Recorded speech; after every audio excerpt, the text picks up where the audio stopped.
Hello friends, today we will be talking about football. बहुत दिन हो गए फुटबॉल के बारे में कुछ बात नहीं की।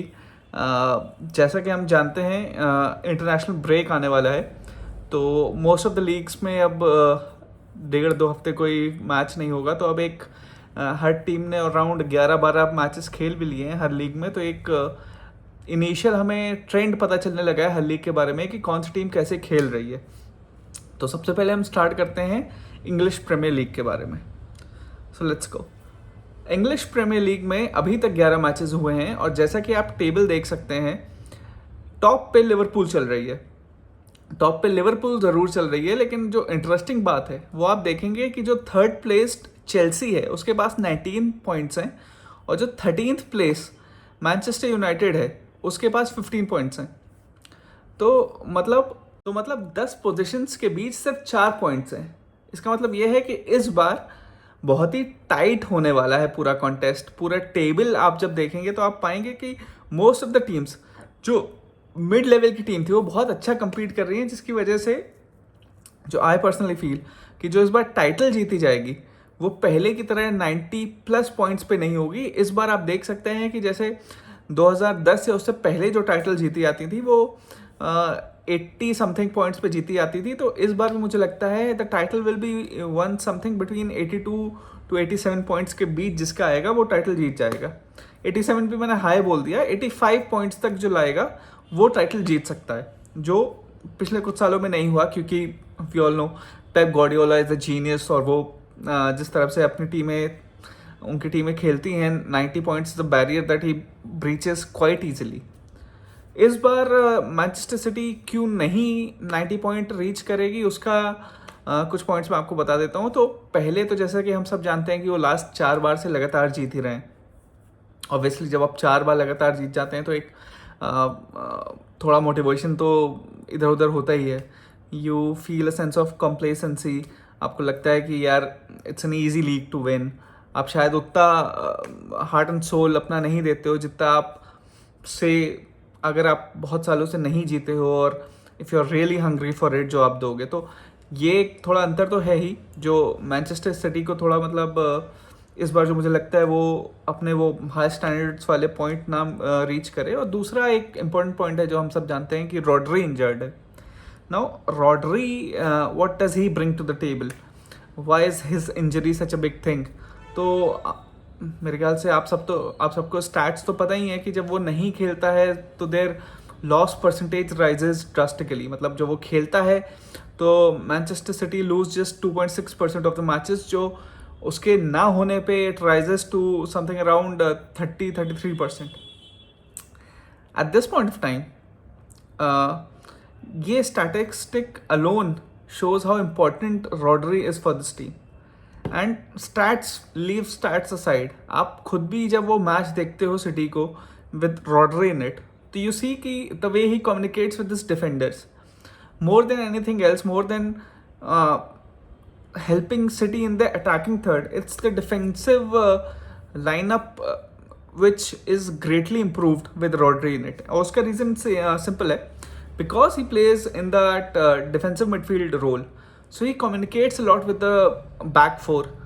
You know, काइल वॉकर हो गया, और लेफ्ट बैक में गॉर्डियोल खेले या कोई भी प्लेयर खेले, तो Rodri is the glue which helps them go forward. अभी आप देख रहे हैं बिकॉज वहाँ पे रॉड्री नहीं है, तो ये दोनों जो इनके फुल बैक्स हैं वो भी बहुत टकिंग करके रह रहे हैं, वो बहुत पीछे खेल रहे हैं, वो इतना they not bombarding as they use to.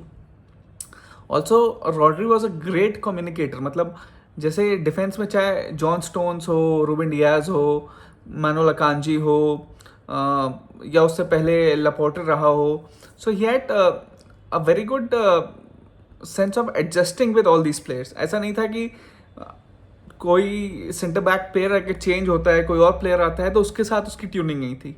आप किसी भी प्लेयर को वहाँ खिला लें, he was the glue that held it together. अभी because he is not there तो सिटी को थोड़ी दिक्कत हो रही है, which was obvious. Another thing which is particularly new this time, which is giving hope to the other teams, is that City के पास जो वाइड मैन है, जैसे they either play Grealish or they play Doku, or on the right side they play Savinho. So they are not really that high, that prolific of a goal scorer. क्योंकि generally आप देखते थे कि जो भी उनके विंगर्स होते थे वो 10 से 15 गोल्स के बीच कंट्रीब्यूट करते थे, चाहे वो रियाद माहरेज रहा हो या जब डेविड सिल्वा खेलते थे, भले ही वो थोड़ा सेंटर अटैकिंग मिडफील्ड थे, लेकिन जब वो विंग पे भी थे तो he used to get his chunk of the goals. Raheem Sterling जब खेलता था तो वो भी 15 से 20 गोल्स के बीच ही यूज्ड टू स्कोर। तो वो अभी के जो प्लेयर्स हैं, डोकू खेले, ग्रिलिश खेले, सवीनो खेले, तीनों अभी तक कंट्रीब्यूट नहीं कर पाए हैं। ऑल्सो केविन डे ब्रुयन, जो वी ऑल नो और a great player he is, और वो जो सेंटर अटैकिंग मिडफील्ड, तो it's a position that he owns. वो जब खेलते थे, बिकॉज केविन डे ब्रुयन को what makes him special was that he was so good in tight spaces और बोथ फुटेड। ऐसा नहीं था कि आप उसको राइट फुट पे कंट्रोल कर लो, या एक डिफेंडर आपका उसके राइट पैर के इधर आप मतलब शील्ड करने लगो तो वो लेफ्ट पे नहीं जा सकता। He had a brilliant left foot too, और दोनों फुट से not just the control that he had on the match, the assist that he could provide, the crosses that he could do, the early crosses. I remember जब वो नया नया आया था तो it was a speciality. काफ़ी लोग wings पे जब खेलते हैं तो they like to dribble a lot, और फिर वो they used to send a ball, but De Bruyne का शुरुआत से रहा था that he used to send early crosses, and that to pinpoint crosses जो हर स्ट्राइकर को चाहिए होता है, and that is why you see a lot of strikers. I mean, it was be it Aguero, be it now Haaland, सबको Kevin De Bruyne के साथ खेलना बहुत अच्छा लगता था, because he was that kind of player, an impactful player जो assist भी कर सकता है, whose crosses were lethal, long shots were deadly. तो that's a big miss De Bruyne का ना होना, और उसकी जगह जो प्लेयर हैं, आई मीन कोवाचिच खेलता है, या बर्नार्डो सिल्वा, या Gundogan, they are not that prolific. तो हालैंड के अलावा टीम से उन्हें इतने गोल नहीं मिल रहे हैं, चाहे वो विंगर्स हो चाहे वो मिडफील्ड हो। That's a huge issue for them. Also the form of Phil Foden, last year हम लोगों ने देखा था कि Phil Foden used to bail out City a lot of time when Kevin De Bruyne was injured, but इस साल पहले तो फिल फोर्डन को उतना स्टार्टिंग में गेम्स मिले नहीं, फिर वो उनका इंटरनेशनली बहुत हेक्टिक रहा, सारे फाइनल तक इंग्लैंड पहुंची, आपको पता ही है, तो वहाँ वो काफ़ी खेले, तो अभी शायद उन्हें रेस्ट नहीं मिला है, या वट एवर रीज़न इस साल वो उतना अच्छा नहीं खेल पा रहे हैं। मतलब बुरा नहीं खेल रहे, he is still neat and tidy, but वो इम्पैक्ट जो होता है वो नहीं आ पा रहा है, तो उसकी वजह से सिटी थोड़ा उतना अच्छा नहीं खेल पा रही है। उतना मुझे नहीं लगता कि वो 90-95 पॉइंट्स पहुँचेगी जितना वो पिछले साल पहुँचती थी। तो इसलिए मुझे लगता है कि with city dropping of, it gives others a chance. और सिटी की मैंने बात कर ली, आई स्टिल प्रेडिक्ट कि वो 80 से 85 पॉइंट्स के बीच में कहीं रहेगा। अगर वो 85 पॉइंट्स रीच कर जाता है तो हु नोज, मे बी 5वीं बार लगातार वो जीतेंगी, बट अगर 85 से थोड़ा कम रहता है तो I think it gives others a chance. और उन अदर्स में जो सबसे ऊपर नाम इस समय चल रहा है वो है लिवरपूल। 11 गेम्स के बाद सबसे ऊपर लिवरपूल है इस समय, and the fans have a great deal to celebrate, और great deal to be optimistic about, क्योंकि no one would have thought कि आर्ने स्लॉट आके इतनी जल्दी अपना इम्प्रिंट इस टीम पे डालेगा। यू नो, आदमी सोचता है कि कोई नया प्लेयर, कोई नया मैनेजर आएगा तो अपने आइडियाज़, अपनी स्ट्रैटेजी बताने में, लोगों को समझाने में उसे टाइम लगेगा, बट यहाँ पे देखा गया है कि ऐसा नहीं है।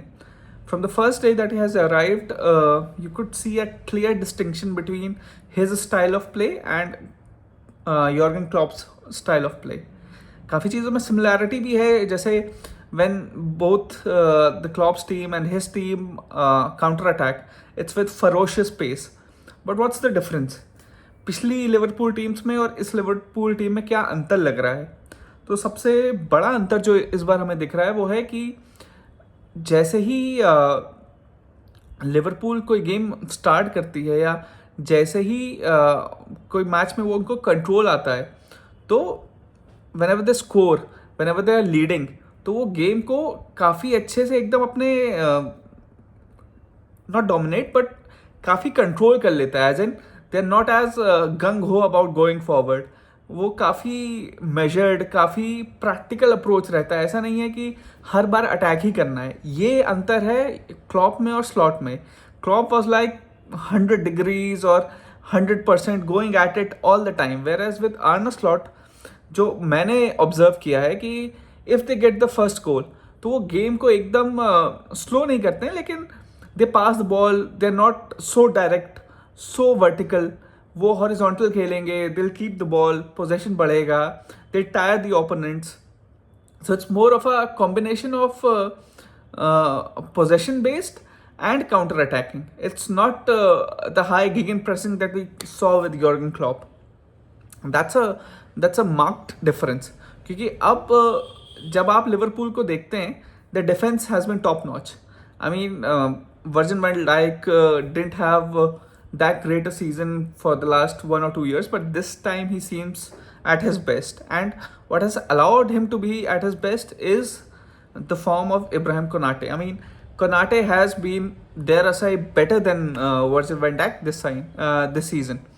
Because, you see, Konate is a new player, relatively inexperienced, but the pace, the power that he has, it allows him to cover a lot of ground. Trent Alexander-Arnold, we know, likes to bomb forward.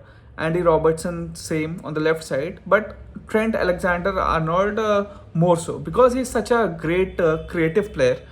I mean, you want Trent to be on the ball as much as possible. तो उसमें Konate का role बहुत बढ़ जाता है, because he has to double up and he has to ensure that any spaces left behind by Trent aren't exposed. तो उसमें as many games as I've seen, he has been remarkable. क्योंकि when your fullback is going forward and it's leaving so many spaces behind, it becomes very tough to control attacks. But Konate has been able to single-handedly, dare I say, been able to control those attacks quite impressively and quite consistently. That has, I think, made him one of the most important players on the Liverpool team and the first names on the team sheet. Another player which has really grown this season is Curtis Jones. His understanding of that role, of that center attacking midfield or center midfield, and his willingness to do the dirty work, press from high, and still be able to contribute creatively, score goals, score important goals, feed Salah, feed Diaz. He has been one of the most important players, and obviously, what can we talk about Salah? He has been the game changer again this season. He has been the X factor. He has again scored goals. He has again provided assists. But one thing, the only thing that I'm a little wary of is when a new coach joins a team. तो एक कोई ना कोई season में ऐसा point आता है जब things don't go as well as they going now, and तब हमें देखना पड़ेगा कि लिवरपूल क्या उस समय को कैसे टैकल करते हैं, क्या उससे वो जल्दी बाहर आ पाते हैं। क्योंकि अभी तक जो उसके फिक्सचर्स रहे हैं थोड़े बहुत टफ रहे हैं, अवे गेम से इतने टफ नहीं रहे हैं। शायद जैसे जैसे टाइम बीतेगा और थोड़े अवे गेम्स हम देखेंगे, जैसे for example away at Brighton, away at Villa, away at Manchester City, तो शायद हमें थोड़ा और आइडिया लगे कि ये टीम कैसी है, क्या कर सकती है। क्योंकि फिलहाल they have been outstanding. The only point जो मुझे डाउट एक ही चीज़ का है कि perhaps they haven't been tested to that limit, otherwise it's been a great season for them till now, that is. फिर अगेन जो नेक्स्ट टीम हम बात करेंगे, जो who were the title favorites according to me going into the season were Arsenal. But मैंने पहले भी आप लोग को बताया था कि Arsenal really had a bang average transfer window. I mean, कितने सारे, कोई भी टाइटल विनिंग टीम होती है तो वो सिर्फ 11 प्लेयरों से नहीं जीती जाती। आपके पास 20-22 ऐसे प्लेयर होने चाहिए जिन्हें आप रोटेट कर सकें, जो कभी भी आपके फर्स्ट टीम प्लेयर्स की जगह ले सकें और आपकी टीम को इम्पैक्ट ना हो, और मतलब जो सॉलिड स्क्वाड प्लेयर्स हों, जो कैराबाओ कप, FA कप में आपके मेन प्लेयर्स को रेस्ट कर सकें, बट जो उनने वो बिजनेस किया वो अगर आप देखें तो उसमें एमिल स्मिथ रो हटा, फैबियो वियरा हटा, मैथ्यू एलेनी चला गया, एडी एंकेटिया चला गया, नूनो टावारेस चला गया। नूनो टावारेस चलिए पहले भी नहीं था, लेकिन he was a left back, और Fabio Vieira, Emile Smith Rowe, Matthew Elneny, 3 midfield से लोग चले गए। And what did we do to replace them? Reiss Nelson चला गया, 4। ये सब ऐसे प्लेयर थे जो हर मैच में 10 से 15, 20 से 25 मिनट कैराबाओ कप में पूरा ही खेल सकते थे, तो उनको रिप्लेस करने के लिए आप किसे लाए? Because these are minutes which eventually tell on your first 11, because आपका फर्स्ट 11 कितनी कंसिस्टेंटली एक हाई प्रेशर गेम खेल सकता है। इंसान है, वो लोग भी थकेंगे। एंड ये चीज़ मेरे ख्याल से आर्टेटा मिस्ड ट्रिक है कि उन्होंने काफ़ी अपने स्क्वाड प्लेयर्स को जाने दिया जिन्होंने उन्होंने रिप्लेस नहीं किया। थोड़ी बहुत इंजरीज हुई हैं, बट आपकी प्लानिंग, आपकी जो बाइज होने चाहिए थे वो ऐसे होने चाहिए थे कि हर part of the pitch is covered. Whereas जो हम लोगों ने प्लेयर्स खरीदे, जो आर्सेनल ने प्लेयर्स खरीदे, वो अगर आप देखें, कैलाफियोरी लेफ्ट बैक, टिम्बर पिछले साल लिया था, राइट बैक या लेफ्ट बैक कहीं भी खिला सकते हैं, but mainly a full back. और उसके अलावा मिकेल मरीनो, वो चलिए मिडफील्ड में खेल सकता है, लेकिन he needs time to acclimatise to this. और वो भी वो उस पोजीशन पे आए हैं जहाँ पे already I think we have better players, like Partey है, राइज है, ओडेगार्ड है। अगर आपके मिडफील्ड 3 ये हैं तो उसमें मरीनो नहीं आ रहा है। जो जहाँ पे सही में अपग्रेड की ज़रूरत थी वो थी शायद लेफ्ट विंग। मार्टिनेली हमें पता है कि he blows hot and cold, इतना कंसिस्टेंट नहीं है, तो we could have just, I mean, gone for it this time with the signing of Victor Osimhen. जैसे हमने देखा कि वो गलाटासराय गया है, तो that's not a club, I mean it's a great club, but don't get me wrong, it's not to the level of Arsenal. तो they could have gone for them. And again a player like Ivan Toney, he went to Saudi, whereas we could have tried and targeted him. जब हमने AD एंकेटिया को छोड़ा तो उसके replacement में किसी को तो लेना चाहिए था, but we didn't. So we are only left with Havertz. I rate Havertz highly. I think he is a very important player for Arsenal and perhaps the most important, because जब वो striker की position खेलता है तो वो पूरी team को, the whole team plays better because of him, because he presses from up top और he links play very well. But कभी कभी we need to go direct, और उसमें मेरे ख्याल से player like Ivan Toney would have been just ideal, but वो नहीं हुआ. So that's वो एक पोजीशन रही जो मेरे ख्याल से ट्रांसफर विंडो से ही अगर आप देखें तो आर्सेनल की प्लानिंग इस बार थोड़ा, it has been a little underwhelming if I may say so. और फिर जो होना था वही हुआ। सीज़न स्टार्ट हुआ, शुरुआत में अच्छा खेला, सिटी को भी हमने ऑलमोस्ट हरा दिया था, लिवरपूल से भी ड्रॉ हुआ है, तो टॉटनहम को हमने उनके होम पे हराया, विला को हमने हराया, वो सब रिजल्ट्स ठीक है। लेकिन जैसे ही थोड़ी बहुत इंजरीज हुई तो लास्ट 4-5 मैचेस में आप देख रहे हैं कि after the first half, after 45, 50, 60 minutes the players look tired. अभी जो लास्ट मैच था चेल्सी के अगेंस्ट, वो भी अगर आपने देखा हो तो उसमें भी यूड फाइंड कि एक पॉइंट के बाद, once they had got the lead, जो सेकेंड गोल जो पेड्रो नेटो ने इक्वलाइजर मारा है, वो अगर आप देखें तो no one close him down. Now people might say it's a lack of focus, lack of concentration, but it's also a sign of tiredness. अगर आप सेम प्लेयर्स लगातार डे इन डे आउट खेलते रहेंगे तो you're bound to feel that energy sapping at the fag end of a match. जैसे जैसे 65-70 minute हो जाते हैं उसके बाद you see that they're just getting really exhausted, really tired. But unfortunately at this point of season we can't do anything about it. अब जनवरी window को ही wait करना पड़ेगा। तो Arsenal first 11 still great, good, fantastic. Still it will be able to take on any team in this in the league, but the only thing is कि thin squad depth I think is gonna hamper them, क्योंकि काफ़ी matches English Premier League में ऐसे नहीं होते हैं जैसे Bundes Liga या ला लीगा में है कि कुछ कमज़ोर टीम है जिसके अगेंस्ट आप एकदम ही थोड़ा अपनी सेकंड टीम उतार दो, आपको फर्स्ट टीम को काफ़ी मैचेस खिलाने ही पड़ेंगे, मेजॉरिटी मैचेस खिलाने ही पड़ेंगे।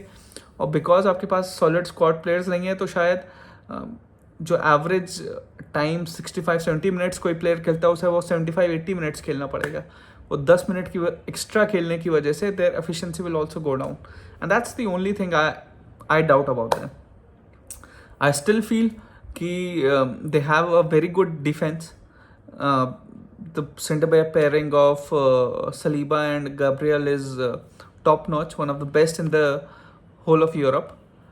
But the left wing position of Martinelli and the lack of a pure number 9, though I don't think कि Havertz को हटाना चाहिए, but still एक बैकअप ऑप्शन में तो होना ही चाहिए. That is something I think which Arsenal can do with in the January transfer window. तो एक वो हो सकता है, और जो वो टारगेट करें तो मेरे ख्याल से they still have a great chance, क्योंकि लिवरपूल उनसे 9 पॉइंट्स आगे हैं. अगर सिटी 9 पॉइंट्स आगे होती तो I would have already considered कि it's a bridge too far, but because it's Liverpool and because it's Arne Slot's first season, I am not sure कि we can be so confident कि he'll run away with the league. क्योंकि मुझे अभी भी लगता है कि कोई, जैसे मैंने पहले भी बोला, कि एक टफ टाइम आएगा जहाँ पे देखना होगा कि how does he recover. City के अभी भी वो टचिंग डिस्टेंस में है आर्सेनल, इसलिए I still feel that they have a chance, but they have to get the act together with the restrictions that they have, with the injuries that they have. They'll have to ensure कि कम से कम जब तक जनवरी transfer window आता है at least they stay in the race.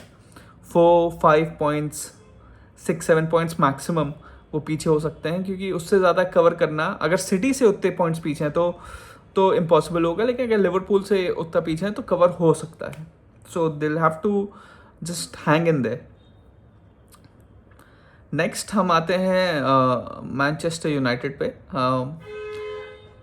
India में काफ़ी बड़ी fan following है, ओवरऑल वर्ल्ड में काफ़ी फ़ैन फॉलोइंग है, but as a team they have been struggling, have been a butt of many jokes. I mean सब लोग उनके मजाक भी उड़ाते हैं, एंड राइटफुली सो. मतलब जब वो जीतती थी तो उनके फैंस भी बहुत ही पीछे पड़े रहते थे कि मैनचेस्टर यूनाइटेड ये वो. काफ़ी लोग तो कुछ और जानते नहीं है तो फर्जी उसके फ़ैन बने रहते थे, लेकिन जो असली फ़ैन भी थे वो भी थोड़ा ज़्यादा ही उड़ते थे. लेकिन अभी थोड़ा ख़राब टाइम चल रहा है. उन्होंने एरिक टेन हैग को भी सैक कर दिया है, बट अब देखना है कि जो नया मैनेजर आ रहे हैं उनके, रूबन एमोरिम, वो कैसे खिलाते हैं. Though I would personally have given 2 or 3 months to Ruud van Nistelrooy, क्योंकि he is such a club legend. वो PSV को भी कोच कर चुके हैं, तो he had the makings of a great manager, but United have acted swiftly and they think that Amorim is a better man in charge, so they have bought him. So we'll have to see how he makes them play, because जितना मैंने Amorim के बारे में देखा है, सुना है, he plays with the 5 at back, 3 center backs होते हैं, 2 full backs होते हैं, which isn't a system that United have played for last 2 or 3 years. We all know Ten Hag used to favor 4-2-3-1, और यहाँ पे with 5-3-2 और 5-4-1 कैसे खिलाएंगे, किसे खिलाएगा, it will be interesting to see, because Ruben Amorim, अब आप लोग जानते हैं कि नहीं, I read a lot about him. As a player also he was great, but he's a high intensity player, high intensity coach too. तो he speaks very nice. मतलब उसको प्रेस कॉन्फ्रेंस सुनने के लिए काउंटडाउन होता था. People use to wait for his press conferences. He was that charming, so such nice speaker. तो at least they are getting a proper charismatic manager. It's just left to be seeing कि वो United का pressure झेल पाता है कि नहीं, क्योंकि sporting is a great club, but अगर वो इस लेवल पे है तो यूनाइटेड इस लेवल पे है. It's a totally different kettle of fish. मतलब कितना प्रेशर होगा, हर आदमी को आंसर देना है, तो it's gonna be interesting to see क्या होता है, क्योंकि अभी तक जितना सीजन गया है वो अच्छा नहीं गया है, but they have sacked Erik ten Hag. तो अब देखना है कि एमोरिम क्या करता है. अभी उनके सीजन में और कुछ नहीं ज़्यादा बोल सकते, क्योंकि अब न्यू मैनेजर आया है, उसकी अपनी कहानी होगी, वो अपना स्ट्रैटेजी होगी, तो उसे कैसे खिलाता है उसे 2-3 हफ्ते देखने के बाद ही हम कुछ बता पाएंगे। नेक्स्ट टीम जिसके बारे में हम बात करेंगे वो है Chelsea. Chelsea have been surprisingly good. जब से उनका ट्रांसफर विंडो हुआ, I was one of the few people जिसने अपने फ्रेंड से भी कहा कि just the sheer amount of talent that they have, इतने प्लेयर्स जब आप खरीदते हो तो you are bound to end up with some good players at least. जब आप खरीदी 2-3 रहे हो तो उसमें हो सकता है कि सारे ही खराब निकल जाए, लेकिन आप 10 प्लेयर्स 12 प्लेयर्स नए नए यंग, वो भी हाईली रेटेड, इतने महंगे महंगे खरीदते हैं, तो 10-12 में 5-6 तो आप एक्सपेक्ट करते ही हैं कि अच्छा खेलेंगे। और ऊपर से Maresca, I been very impressed with him because Mauricio Pochettino जो था, he was a great coach, I was a big fan of his, तो मुझे लगा था कि उसे हटाना गलत डिसीजन होगा, बट मरेस्का जब से आया है, Chelsea have been playing really really high intensity high pressure football. मतलब they press from the top, the transitions are very fast. Cole Palmer has started the season just as he left off the last season. Very important player for Chelsea. And Pedro Neto, Joao Felix, Jadon Sancho, all have been quite good. Enzo Fernandez को हटा के Romeo Lavia और Caicedo के centre midfield partnership बनाना, that has also been a great thing, क्योंकि वो दोनों both of them bring a lot of energy to the midfield. Enzo Fernandez काफ़ी बार प्रीमियर लीग में थोड़ा ओवरपावर्ड हो जाता था because of his stature, not as strong as Lavia. तो अब जो इनकी सेंटर मिडफील्ड की पेयरिंग है, that's also great. Madueke has been in great form. Palmer, as I said, has been in great form. But the biggest surprise, the biggest positive has been Nicholas Jackson. I mean, last season he was ridiculed like anything. But this season he has been great at his finishing, great at making runs. Also, Nkunku has delivered whenever he has been called upon, even in the Carabao Cup, in FA Cup. So, at least the attacking positions are well sorted. It's only the defense that's an issue, and majorly the goalkeeper. I don't think Sanchez is that great a goalkeeper. They have bought a lot of goalkeepers, but I'd wish that ज़्यादा की जगह कोई अच्छा quality वाला लाते. Then I think it could have been better for Chelsea. तो अभी तक तो सीजन बहुत अच्छा गया. No one would have expected them to be third after 11 games at 19 points above Arsenal. Both are on 19 points, but Chelsea are ahead at third position and Arsenal are at fourth. So no one would have expected that. So it's been a great start to the season. Let's see what are the internal goals. क्या वो सही में title के लिए जा भी रहे हैं, और is their aim only the top 4 this season? Because as we know last season वो चैम्पियंस लीग में भी नहीं थे, तो इस सीज़न शायद उनका यही टारगेट हो कि पहले चैम्पियंस लीग में पहुँचें फिर व्हील ट्रांजिशन. बट जिस हिसाब से उनके स्टार्ट रही है, they can be very proud of the team. But let's see आगे क्या होता है, because with Maresca also I don't think कि कोई अभी तक ऐसा बहुत टफ पीरियड आया है. शायद जब कोई टफ पीरियड आएगा then we will be able to see what they are made of. Till then let's see. फिर 2 टीमों के बारे में बात करेंगे. एक है टॉटनहम और Aston Villa. Aston Villa last 4 games आ रहे हैं, लेकिन उससे पहले अच्छा खेल रहा था. Unai Emery great coach, but काफ़ी लोग बोलते हैं कि भैया आर्सेनल में ही थे तो आर्सेनल को रखना चाहिए था. लेकिन उसमें मैं ये एक चीज़ ज़रूर बोलूँगा कि यार वो मिड लेवल का ही कोच मुझे लगता है. मतलब वो he is a coach who punches above his weight. जैसे मतलब उसे 5th-6th वाली टीम दे दो तो वो बहुत जस्तजू करके 2nd-3rd पहुंचा देगा. मतलब 3rd-4th is the maximum he can do. पर आप सोचो कि जैसे अ क्लब लाइक आर्सेनल दे दो उसे, या मैनचेस्टर यूनाइटेड दे दो, या चेल्सी दे दो, the traditional big power houses, उनका अगर वो कोच बनेगा जहाँ पे प्रेशर 24 घंटे है, हर मैच जीतना है, तो वहाँ आई don't think he'll be able to deliver. तो इसलिए मेरे ख्याल से it's a perfect match between villa and Unai emery. Again, he'll be doing a great job. I think he'll finish anything between 5th or 6th. I don't think कि Champions League इस बार मिलेगा because I think Chelsea are stronger. But still, I think he's doing a great job. But it's a job that requires him to be, what do you say? That doesn't require him to be exceptional every day. And that's the kind of job that suits him. फिर हम Tottenham के बारे में बात करते हैं. यार जब भी मैं उन्हें खेलते हुए देखता हूँ तो भाई इतना अच्छा खेलते हैं, वो इतना हाई इंटेंसिटी खेलते हैं, इतने चांसेस बनाते हैं, but they lose so many matches. मतलब डिफेंसिवली है या लैक ऑफ कंसंट्रेशन है या जस्ट बिकॉज कि वो एक कंट्रोल नहीं है मैच में, तो they lose a lot of matches that they should be winning. और वो inconsistency is the only thing that is stopping them from being in the top 4। तो मेरे ख्याल से आंज पोस्टेकोग्लू को ये देखना होगा कि यार जब आप एक टीम बना रहे हैं तो कंसिस्टेंसी इज़ वेरी इंपॉर्टेंट। कम से कम आप ऐसी टीम बनाएं, जब आप कोच भी कर रहे हैं, जब आप देख रहे हैं कि वो इतने इनकन्सिस्टेंट हैं, जब वो आपकी हाई लाइन खेल रहे हैं, तो मेरे ख्याल से आप कभी कभी थोड़े मैचेस में थोड़ा हाई लाइन ना भी खेलें तो चलेगा। थोड़ा आप पोजेशन बेस्ड खेल लें, इतना हाई इंटेंसिटी ना खेलें, इतना वर्टिकली ना खेलें, थोड़ा हॉरिजॉन्टली खेलें। परहैप्स लिवरपूल से सीख सकते हैं कि मतलब यॉर्गन क्लॉप की जगह थोड़ा अर्ने स्लॉट की तरह खेलें, थोड़ा कंट्रोल ज़्यादा लाएं मैच में, तो शायद it will be better for them. Because अभी तक तो it's been a quintessential Spursy season कि कुछ बहुत अच्छे परफॉर्मेंस रहे हैं, कुछ बैंग एवरेज रहे हैं, कुछ अच्छा खेल के भी हारे हैं, तो they have to correct all this. और बाकी ऑल्सो रैंस में न्यूकासल थोड़ा बहुत अच्छी लग रही है, Nottingham Forest have been a surprise, और जो अभी तक डिसपॉइंटमेंट्स रहे हैं उसमें वेस्ट हैम रही है।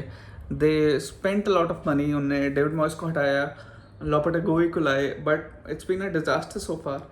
अभी तक कोई भी ऐसा मैच नहीं रहा है जिसमें they have been really great. हर मैच में एवरेज रहे हैं, कभी ज़्यादातर मैच हारे ही हैं, एक दो जो जीते भी हैं वो ऐसा नहीं था कि उन्होंने कोई बहुत अच्छा फुटबॉल खेला, तो they have been bang average there. But so West Ham, Everton, these two have been a disappointment. Crystal Palace have been a disappointment. They'll be struggling for survival this season, these teams. Newly promoted teams may, I think Ipswich have been good, Leicester have been good, but let's see कौन survive करता है कौन नहीं। बाकी teams के बारे में शायद हम किसी और दिन बात करते हैं। मेजरली टीम्स के बारे में मैंने आपको बता ही दिया है। What are your views? आपको क्या लगता है कि कैसे सीजन जाएगा? Who'll be finishing at the top, who'll be the top 4, और किस टीम को क्या करना चाहिए? Please do let me know, because जैसा कि आप जानते हैं न्यू चैनल है, परहैप्स फर्स्ट टाइम इतना बड़ा वीडियो शूट किया है, एंड ट्रस्ट मी इम्प्रॉम्प्टू बोल रहा हूँ, तो आप लोग को भी कुछ शेयर करना हो, आप लोग मेरे साथ वीडियो बनाना चाहते हो, तो मोर देन वेलकम। हम लोग मिल के वीडियो बना सकते हैं, बिकॉज यू नो आई 2002 से मैं फ़ुटबॉल देख रहा हूँ, और मुझे याद है कि 10 स्पोर्ट्स आया था, उसमें एक मैन यू टीवी आया था, रेड डेविल्स करके दिखाते थे, उसमें प्लेयर्स जो दिखाते थे, जो ऐड में आते थे, योहान सेबेस्टियन वेरॉन था। अगर आप कोई पुराना फुटबॉल फ़ैन हो, 2002 की बात कर रहा हूँ मैं, जब वो Juan Sebastian Veron, for people that don't know, Argentine player था, बहुत अच्छा माना जाता था, बट यूनाइटेड में कभी बहुत अच्छा नहीं खेल पाया वो। He was a bold player, गोटी रखता था एक, और डेविड बेकहम दिखाया जाता था। सो इट रियली इंट्रीग्ड मी। और फिर जब मैंने फुटबॉल देखना शुरू किया तो आई रियलाइज्ड कि आर्सेनल ज़्यादा अच्छी टीम है, तो फिर मैं 2002 से जब से मैंने फुटबॉल देखना शुरू किया, मैं आर्सेनल का बहुत बड़ा फ़ैन रहा हूँ। It's been 22 years now consistently following English Premier League, और पागलों की तरह, not just English Premier League, मतलब ला लीगा, बुंडेस लीगा, हर लीग देखता हूँ मैं। तो it's a really passion of mind कि इंडिया में फ़ुटबॉल बढ़े, और इंटरनेशनली जितना बड़ा है उतना ही बड़ा इंडिया में बने, क्योंकि इतनी ज़्यादा पॉपुलेशन है हमारी। अगर थोड़ा भी इंटरेस्ट हम दिखाएं तो we could be a footballing powerhouse, और किसी ने भी अगर उस गेम को टाइम दिया है तो they will know this is the best sport. I mean जो मोमेंट्स ये स्पोर्ट हमें दे सकता है, जो इमोशंस ये स्पोर्ट दे सकता है, वो कोई और स्पोर्ट नहीं दे सकता। तो it's passion thing for me कि मतलब किसी तरह मेरी आवाज़ से या आप लोग की आवाज़ से या किसी भी तरह ये स्पोर्ट ज़्यादा बढ़े। तो it's just a humble request कि आपके जो भी सजेशंस है मुझे बताइए, and we will try to incorporate and try to make this video better. क्योंकि मुझे एडिटिंग वगैरह ज़्यादा नहीं आती, तो इट्स जस्ट बीइंग मैं अपने व्यूज़ ही शेयर कर रहा हूँ। अगर आप लोग को कुछ और देखना हो, इसमें कुछ पता ना हो, तो please do let us know. Thank you.